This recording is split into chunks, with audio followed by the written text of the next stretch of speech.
Próxima aula, que é a aula de citoplasma e organelas.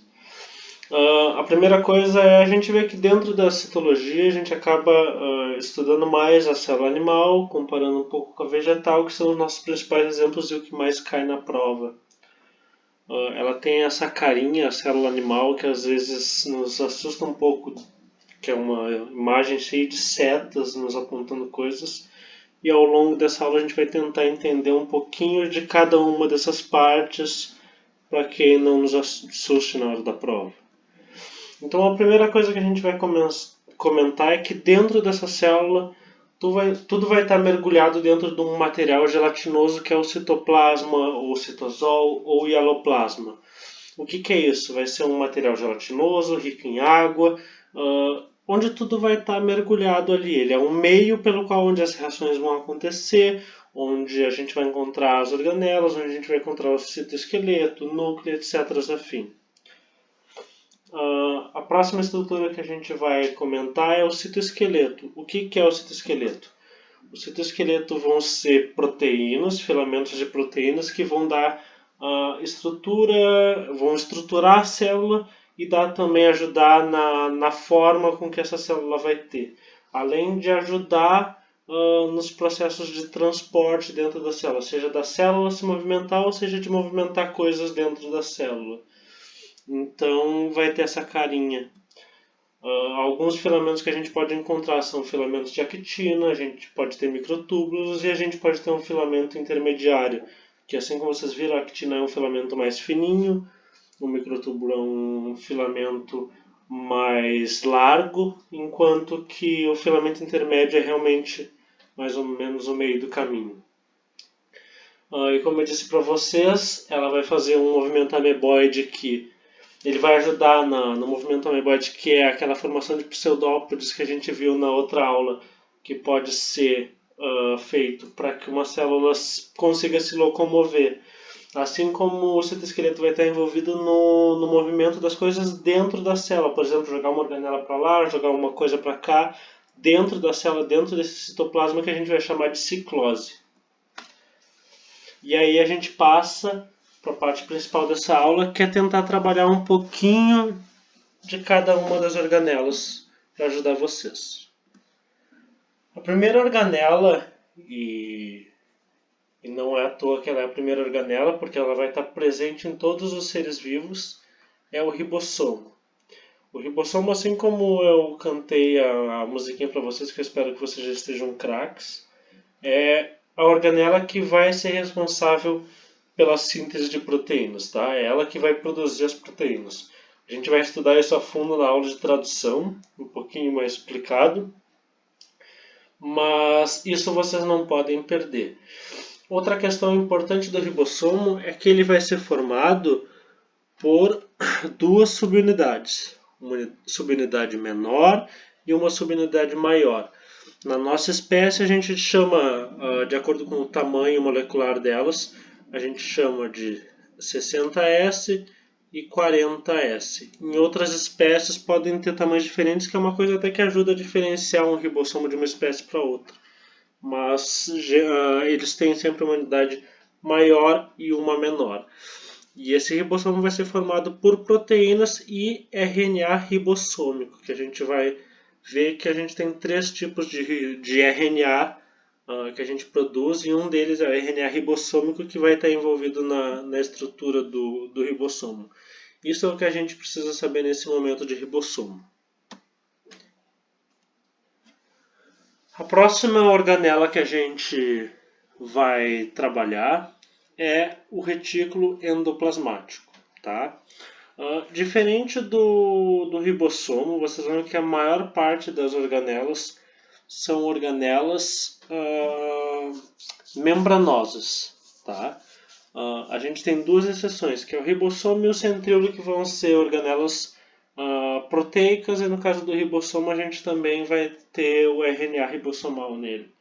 O resto das organelas em geral são organelas que a gente chama de membranosas e que a gente não vai encontrar nas células procariontes. O retículo endoplasmático a gente vai ter dois tipos dele dentro da célula. um retículo endoplasmático rugoso e um retículo endoplasmático liso. Os dois vão ter funções gerais de armazenamento e transporte dentro da célula, mas cada um vai ter a particularidade dele em relação a uma função. A gente começa pelo retículo endoplasmático rugoso, que se vocês deixarem só as primeiras, vai ficar HER. E isso vai ajudar vocês a lembrar que o retículo endoplasmático rugoso tem ribossomos. E se ele tem ribossomos, a função dele vai ser a produção de proteínas, certo? Essa é a função que vocês não podem deixar passar para a hora da prova.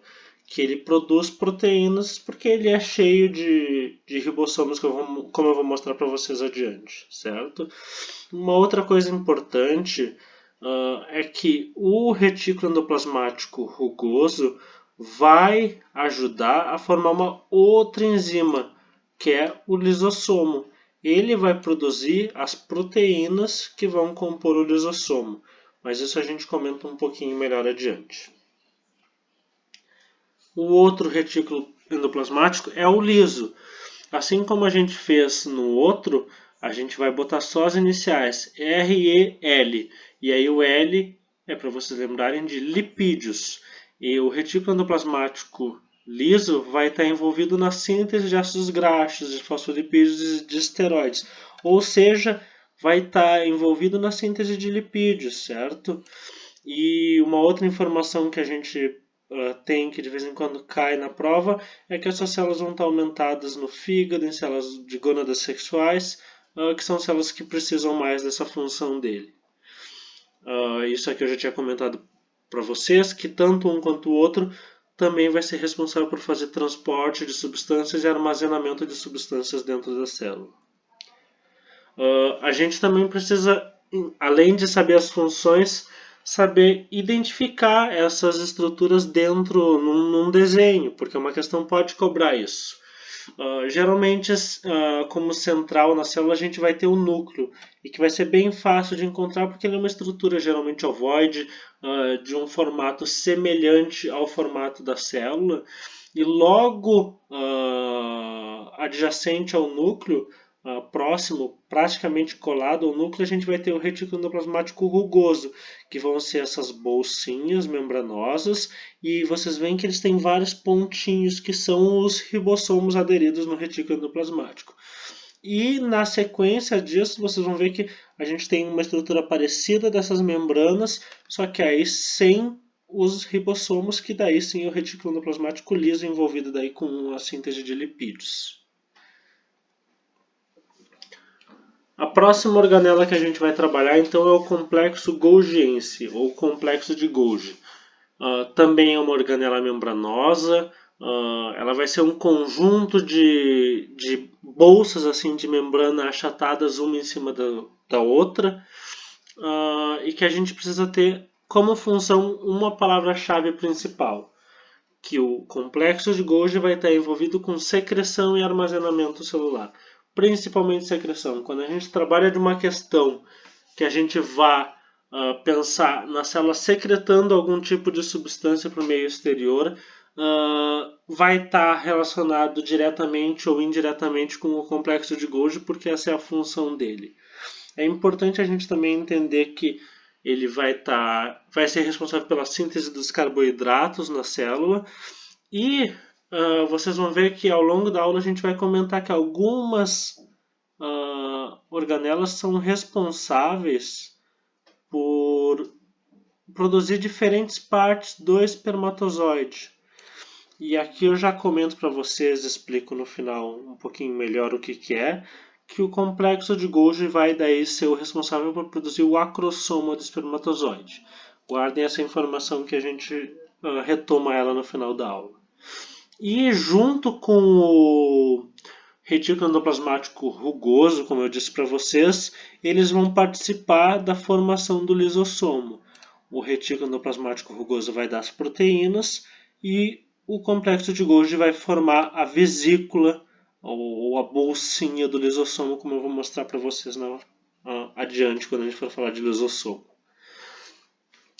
Já caiu em questão, acho que vale a pena comentar, é que o complexo de Golgi vai estar relativamente próximo do retículo endoplasmático rugoso. E ele vai ter uma face que vai estar voltada para o retículo endoplasmático rugoso e uma face que vai estar voltada para o meio, para o lado da membrana plasmática, assim dita, para o meio externo. A face que está voltada para o retículo endoplasmático é a face cis, então, que vai ser responsável por receber as proteínas em geral que o retículo endoplasmático rugoso vai produzir e vai fazer o processamento desse material, podendo fazer a secreção dele em direção à membrana plasmática. Isso aqui tudo já foi comentado com vocês, então, de toda essa questão de empacotamento das proteínas que ele faz para fazer a secreção disso. Algumas secreções disso são, a gente diz que alguns são grãos de zimogênio, que são algumas enzimas que precisam de algum passo a mais para ser ativadas, tá? E também a eliminação de algum tipo de secreção. O acrosoma, então, que eu comentei com vocês que ele é responsável por produzir, é a parte mais anterior da cabeça do espermatozoide, que vai ter ali algumas enzimas e alguns açúcares que vão ser responsáveis por ajudar, possibilitar o processo de fecundação do espermatozoide no óvulo. Então isso é bem importante, saber que essa cabecinha aqui do espermatozoide é o acrossomo e que ele é produzido pelo complexo de Golgi. E a gente vai para a nossa próxima estrutura, que é o lisossomo, tá? O lisossomo, lembrando lá da musiquinha da outra aula, ele vai ser responsável pela digestão celular, digestão intracelular. Eles vão ser bolsas com enzimas digestivas. As bolsas vão ser feitas pelo complexo de Golgi, enquanto as enzimas, que são proteínas, vão ser feitas pelo retículo endoplasmático rugoso, tá certo? Isso precisa saber. Ele vai comer coisas tanto que vêm de fora da célula, que a gente chama de heterofagia, quanto coisas que estão dentro da célula, que a gente chama de autofagia. A gente pode dizer que um lisossomo que recém está formado e que não entrou em contato com nenhuma substância para fazer digestão, a gente chama ele de um lisossomo primário, enquanto que um lisossomo que já encontrou algo, já está em ação, já está fazendo a digestão dessas estruturas, a gente já chama de lisossomo secundário, como eu vou mostrar para vocês adiante. Tá? Isso eu já comentei para vocês. Então o processo funciona mais ou menos assim: o complexo de Golgi recebe as proteínas do retículo endoplasmático rugoso, empacota isso e pam! Formamos o lisossomo, que nada mais é do que uma bolsa com essas enzimas que o retículo endoplasmático rugoso fez. Nesse momento recém-formado, a gente chama de lisossomo primário. No momento que ele encontrar alguma coisa que a gente fagocitou, ele vai se fundir com essa estrutura. E no momento que ele se fundir, a gente chama de lisossomo secundário ou vacúolo digestivo. A partir desse processo, algumas coisas vão ficar dentro da célula do que for necessário e outra parte disso vai ser excretada para fora da célula, que a gente chama de um vacúolo residual. A mesma coisa acontece pensando num processo de tu tá digerindo algo de dentro da célula. Então a gente tem um lisossomo primário que, por exemplo, vai digerir alguma organela que já não é mais funcional. Daí a gente vai chamar ele de um vacúolo autofágico, que vai fazer um processo de mais ou menos de reciclagem. A partir desse processo, então, ele vai degradar essa organela. O que ele pode usar ainda vai ficar com ele, o que não pode, ele vai excretar como vacúolo residual, levando essa estrutura para o meio externo por exocitose, como a gente viu na outra aula. Isso aqui é algumas coisas que vocês podem ver no slide que está postado. Então, um lisossomo primário engloba alguma coisa que vem de fora da célula, formando um vacúolo autofágico na questão da autofagia. Tudo isso que a gente comentou aí. E a plasmocitose é o processo de eliminação desse conteúdo para o meio extracelular. Está bem escritinho nos slides postados. Um outro processo que o lisossomo vai estar envolvido, que é importantíssimo, é a autólise, que é esse lisossomo liberar as enzimas dele dentro da célula para que induza essa célula à morte.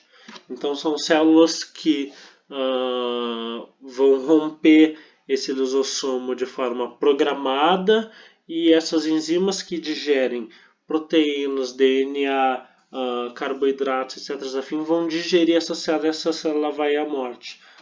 Quando esse processo todo é feito de forma programada, a gente chama de apoptose.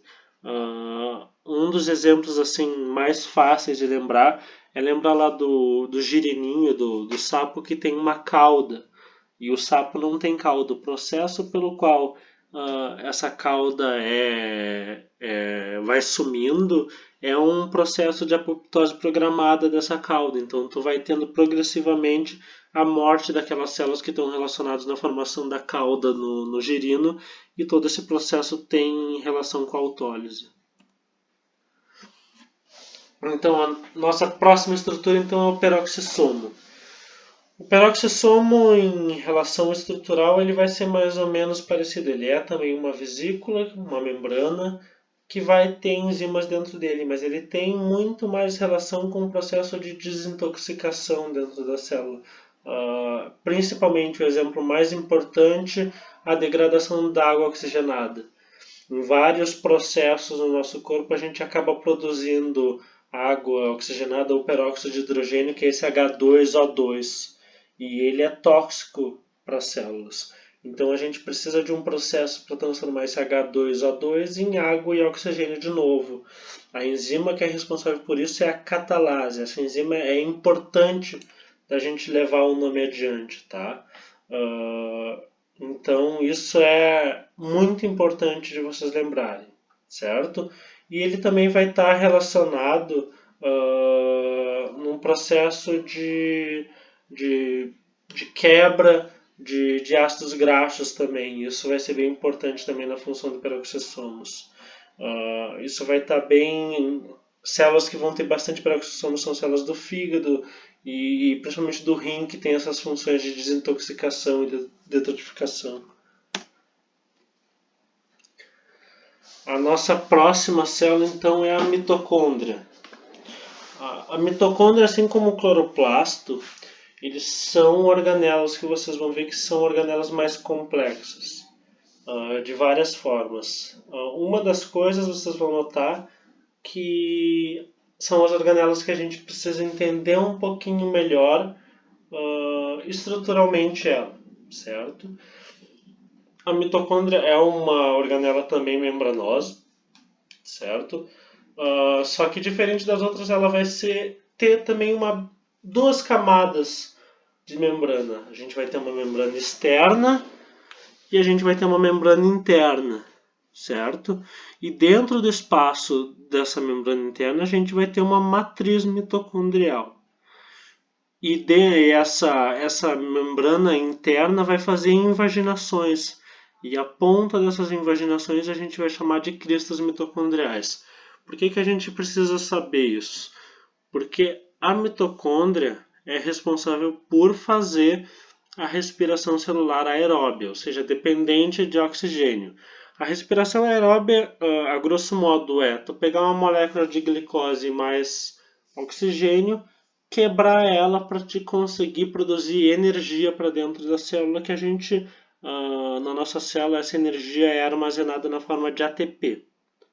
É isso que é o processo de respiração celular.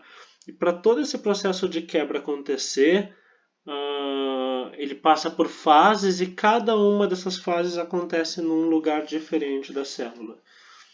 Então, nesse momento, a gente não vai comentar nisso, a gente vai ter uma aula só de respiração celular, mas é já importante a gente entender que ela vai ter uma membrana externa, que vai ter uma membrana interna, que vai ter as cristas mitocondriais, que vai ter a matriz mitocondrial, porque a gente já começa a se familiarizar com essas estruturas para na aula de respiração celular entender aonde essas coisas estão acontecendo. Uma particularidade muito importante das mitocôndrias e dos cloroplastos é que eles vão possuir DNA próprio deles, certo? Eles têm um DNA deles e que é muito semelhante ao DNA das bactérias, certo? Uma outra informação bem importante é que todas as mitocôndrias que vocês têm vieram da mãe de vocês. No processo de fecundação, as mitocôndrias que o espermatozoide tem não são aproveitadas no zigoto, somente as mitocôndrias da mãe, do óvulo. Então, sempre que a gente fizer um estudo de DNA mitocondrial, a gente está fazendo um estudo de um DNA que vem de origem materna, nunca paterna. A gente nunca pode fazer um teste de DNA usando DNA mitocondrial correlacionando com o pai, sempre com a mãe só. E ela tem todas essas particularidades e remete a que ela provavelmente tem uma origem diferente. Ela tem também capacidade de se autodividir, ela funciona como se fosse uma célula dentro de uma célula. E aí existe uma hipótese para tentar explicar por que isso acontece. A mais aceita é a hipótese endossimbiótica, que é o processo pelo qual surgiu a mitocôndria. Seria uma célula grande acabou fagocitando uma célula pequena que era capaz de fazer respiração aeróbia, e ao invés dela digerir essa célula, essas duas células passaram a viver em simbiose, enquanto que a célula grande dava proteção para essa célula menor, a célula menor produzia energia para ela e para a célula maior. E esse processo, ao longo do tempo, funcionou tão bem que foi selecionado como uma característica melhor e teria se perpetuado, sendo essa célula menor a mitocôndria e a célula maior continuando sendo exposta aos processos, às pressões evolutivas, foi indo até mais ou menos essa célula que a gente conhece, sendo selecionado. Como eu comentei com vocês, a gente tem a próxima estrutura, os plastos. O principal plasto que vocês vão ver sempre a gente comentando são os cloroplastos, que são os verdinhos que fazem fotossíntese bem bonitinhos lá. Mas a gente também tem outros plastos, só para vocês conhecerem, que recebem o nome realmente da cor que eles refletem. Os cromoplastos são vermelhos ou amarelos, os leucoplastos são incolores, mas aqui a gente vai dar mais atenção realmente para os cloroplastos. Na parte de botânica vai ser comentado talvez um pouquinho melhor disso. Assim como na mitocôndria, a gente tem que entender um pouquinho melhor a estrutura do cloroplasto. A gente vai ter também uma membrana externa, também uma membrana interna, assim como a gente vai ter essas moedinhas, certo? Essas moedinhas são os tilacoides. Cada uma das moedinhas é um tilacoide. E quando a gente tem uma pilha de moedinhas, a gente tem uma grana. Então a grana até é mais fácil de lembrar porque é uma pilha de moedinhas. E o tilacoide é cada uma das moedinhas. Entre essas moedinhas e tudo, a gente tem um espaço que é o estroma. Certo? Os plastos, aqui no nosso caso, que a gente vai estudar o cloroplasto, vai ser assim porque ele apresenta clorofila que tem essa cor. E a função dele que a gente precisa saber é que ele vai ser responsável por fazer a fotossíntese.